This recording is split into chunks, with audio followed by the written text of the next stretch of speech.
तो बच्चों, आज हम लोग विज्ञान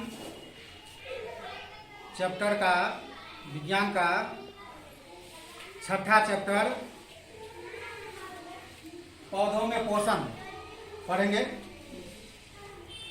तो पोषण को शुरू करने से पहले कुछ सामान्य बातें हैं जिसे पहले समझ लेना जरूरी है कि सभी जीवों को जिंदा रहने के लिए, अपना अस्तित्व बचाने के लिए कुछ निश्चित क्रियाएं करनी पड़ती है। अस्तित्व बचाने के लिए कुछ निश्चित क्रियाएं करनी पड़ती है, जैसे वृद्धि करनी पड़ती है, जनन करनी पड़ती है, श्वसन करनी पड़ती है। तो ये सभी क्रियाएं करने के लिए उन्हें ऊर्जा की आवश्यकता होती है और उनको यह ऊर्जा भोजन से, अर्थात किससे प्राप्त होता है? पोषण से। ऊर्जा किससे प्राप्त होता है? पोषण से प्राप्त होता है। किससे प्राप्त होता है? पोषण से। तो हम लोग को पौधों में पोषण के बारे में जानना है। तो पौधों में पोषण को जानने से पहले कुछ बातें और जानने की आवश्यकता है, जैसे भोजन के घटक। भोजन के घटक आप लोग छठी कक्षा में पढ़े हैं, 6th क्लास में था ना? तो भोजन के घटक किसको कहते हैं? ऐसे पदार्थ जो हमारे शरीर के वृद्धि के लिए आवश्यक होते हैं, भोजन के घटक कहलाते हैं। पढ़े हैं ना पहले? जैसे क्या क्या घटक है? कार्बोहाइड्रेट, वसा, प्रोटीन, विटामिन, खनिज लवण। ठीक है, तो ये हैं पोषक पदार्थ के घटक। ठीक है, और भोजन के घटक में ये तो पोषक पदार्थ हो गया, दूसरा जल है और तीसरा खाद्य रेशा।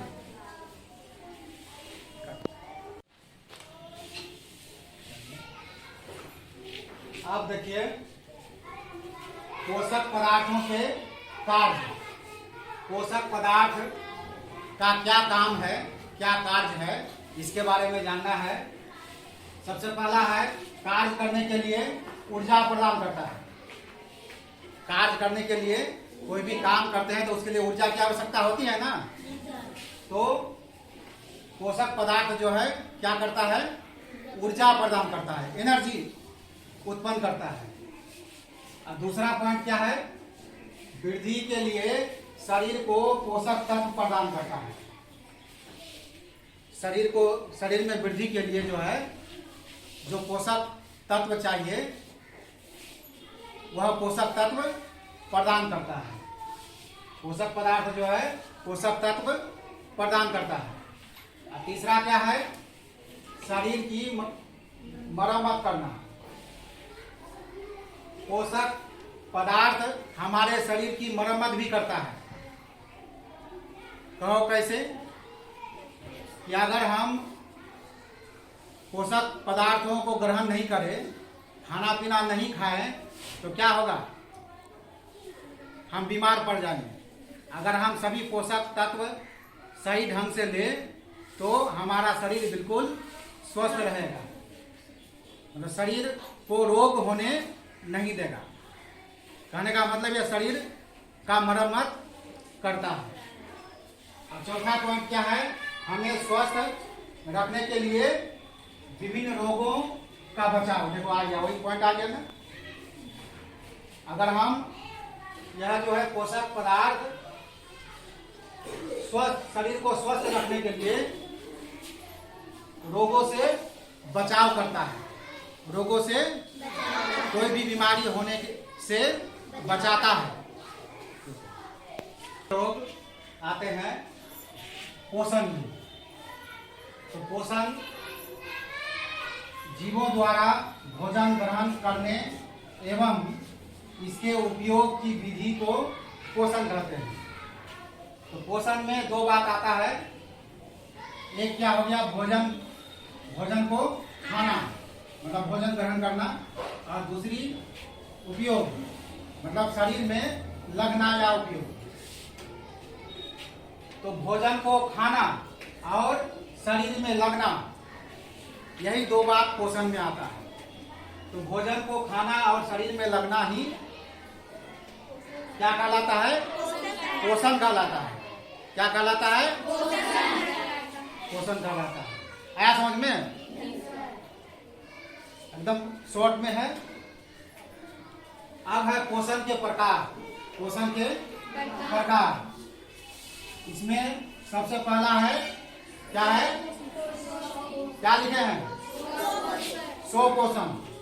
तो स्वपोषण किसको कहते हैं? हाँ, जो अपना भोजन स्वयं बनाता है। कहने का मतलब पोषण की वह विधि जिसमें जीव अपना भोजन स्वयं संश्लेषित करते हैं, स्वपोषण कहलाता है। जैसे जैसे क्या होगा? पेड़ पौधे, जैसे पेड़ पौधे। तो पेड़ पौधे अपना भोजन स्वयं बनाते हैं। कहने का मतलब इनको जो है सब्जी दाल चावल लाने के लिए नहीं जाना पड़ता है, ये अपना भोजन स्वयं बनाता है। ठीक है, समझ गए इसको? अब दूसरा क्या है? विषम पोषण। तो विषम पोषण किसको कहेंगे? हाँ, जंतु पेड़ पौधों द्वारा अपना पोषण प्राप्त करते हैं।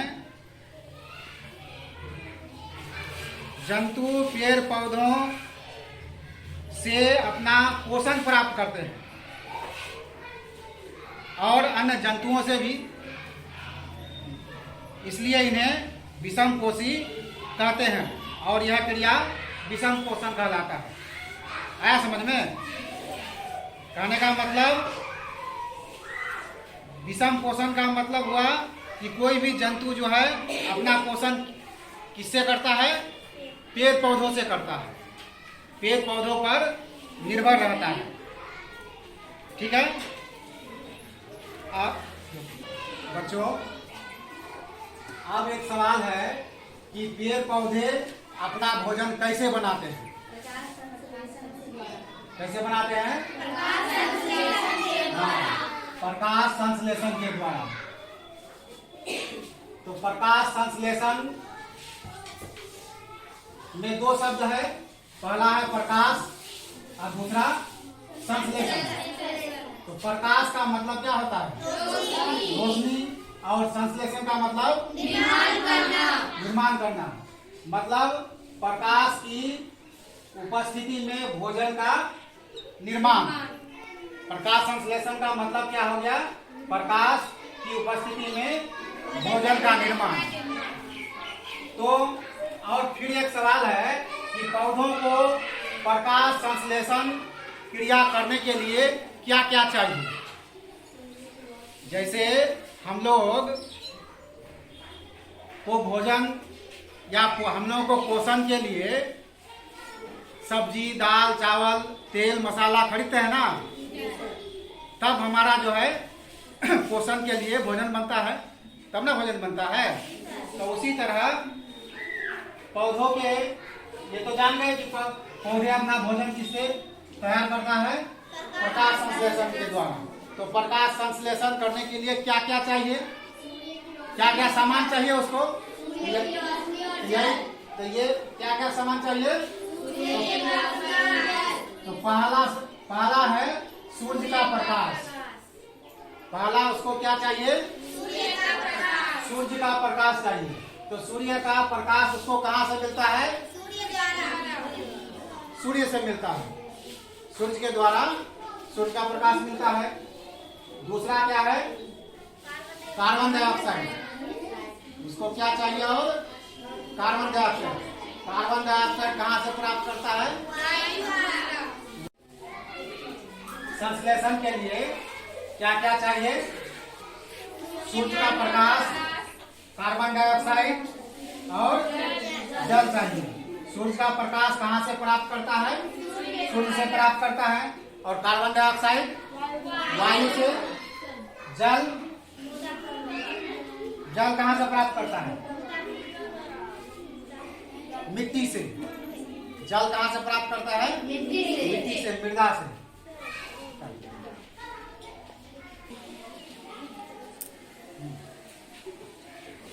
अब एक सवाल है कि पौधों में प्रकाश संश्लेषण कहाँ होती है? ये तो जान गए कि पौधे अपना भोजन प्रकाश संश्लेषण की क्रिया द्वारा बनाते हैं। तो प्रश्न है कि पौधों में प्रकाश संश्लेषण कहाँ होती है? कहाँ होती है?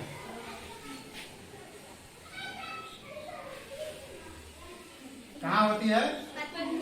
पत्तियों में। कहाँ होती है? पत्तियों में। पत्तियों में होती है।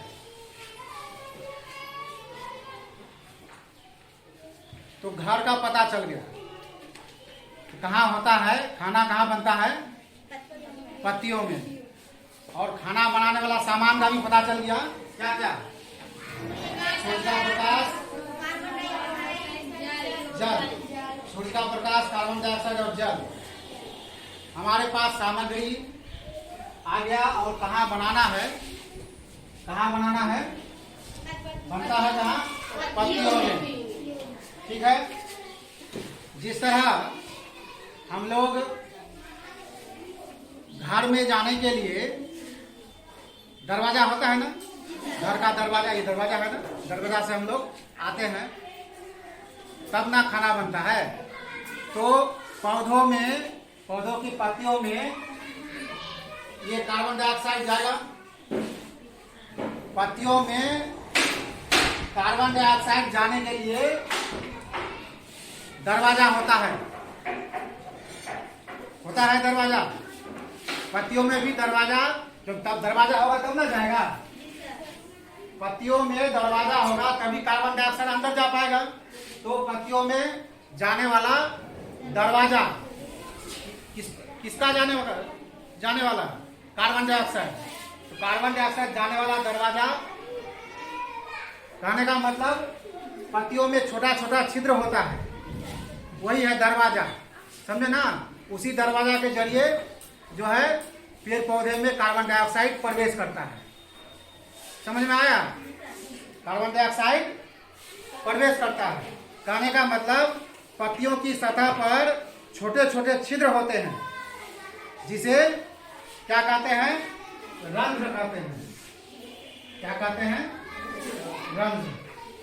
अंग्रेजी में स्टोमाटा कहा जाता है। ठीक है। क्या कहते हैं उसको? रंध्र। यही है दरवाजा। समझे?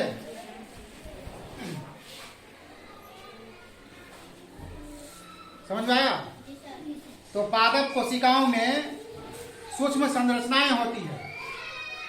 पेड़ पौधों में सूक्ष्म संरचनाएं होती है, जिन्हें क्लोरोप्लास्ट कहते हैं। जिन्हें क्या कहते हैं? क्लोरोप्लास्ट कहते हैं। और इनमें क्लोरोफिल होता है। इसमें क्या होता है? क्लोरोफिल होता है। पत्तियों का रंग हरा क्यों होता है? इसी के कारण। किसके कारण? क्लोरोफिल के कारण। ठीक है। आगे समझ में इतना? चलो अब जो है दरवाजे से अंदर चला गया, खाना बनेगा। यही है उसका। तो प्रकाश संश्लेषण में कार्बन डाइऑक्साइड और जल, प्रकाश संश्लेषण क्रिया करने के लिए कार्बन डाइऑक्साइड और जल चाहिए। ठीक है। और क्या चाहिए? सूर्य का प्रकाश। सूर्य का प्रकाश है, इसकी उपस्थिति में क्लोरोफिल की उपस्थिति में जो है ग्लूकोज बनता है। ग्लूकोज ये क्या है? कार्बोहाइड्रेट है। ग्लूकोज में ही ना कार्बोहाइड्रेट होता है। ये क्या है? कार्बोहाइड्रेट। और कार्बोहाइड्रेट में क्या मिलती है? पहले बताए ना, क्या ऊर्जा मिलती है। इससे हमको क्या मिलता है? ऊर्जा मिलता है, एनर्जी मिलता है। और क्या प्राप्त होता है? ऑक्सीजन। तो ग्लूकोज और ऑक्सीजन, यही ग्लूकोज क्या करता है? हमारे शरीर को ऊर्जा प्रदान करता है। हमारे नहीं, किसका? पेड़ पौधे का। ठीक है। तो इस तरह से पेड़ पौधे प्रकाश संश्लेषण की क्रिया कर अपना भोजन तैयार करते हैं। तो प्रकाश संश्लेषण की क्रिया का यह समीकरण हो गया। तो इसमें कुछ बातें हैं। ऑक्सीजन रंध्रों द्वारा पत्ती से बाहर निकलती है। बिना रंध्र है, रंध्र कहाँ होता है? पत्ती में। क्या बताए?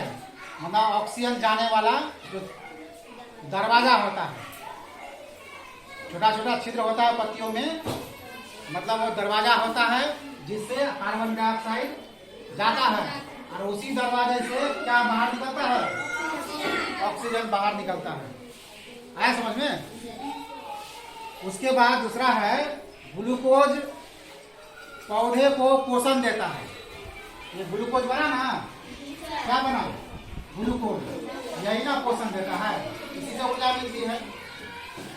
और तीसरा है आवश्यकता से अधिक ग्लूकोज पौधे में स्टार्च के रूप में इकट्ठा हो जाता है।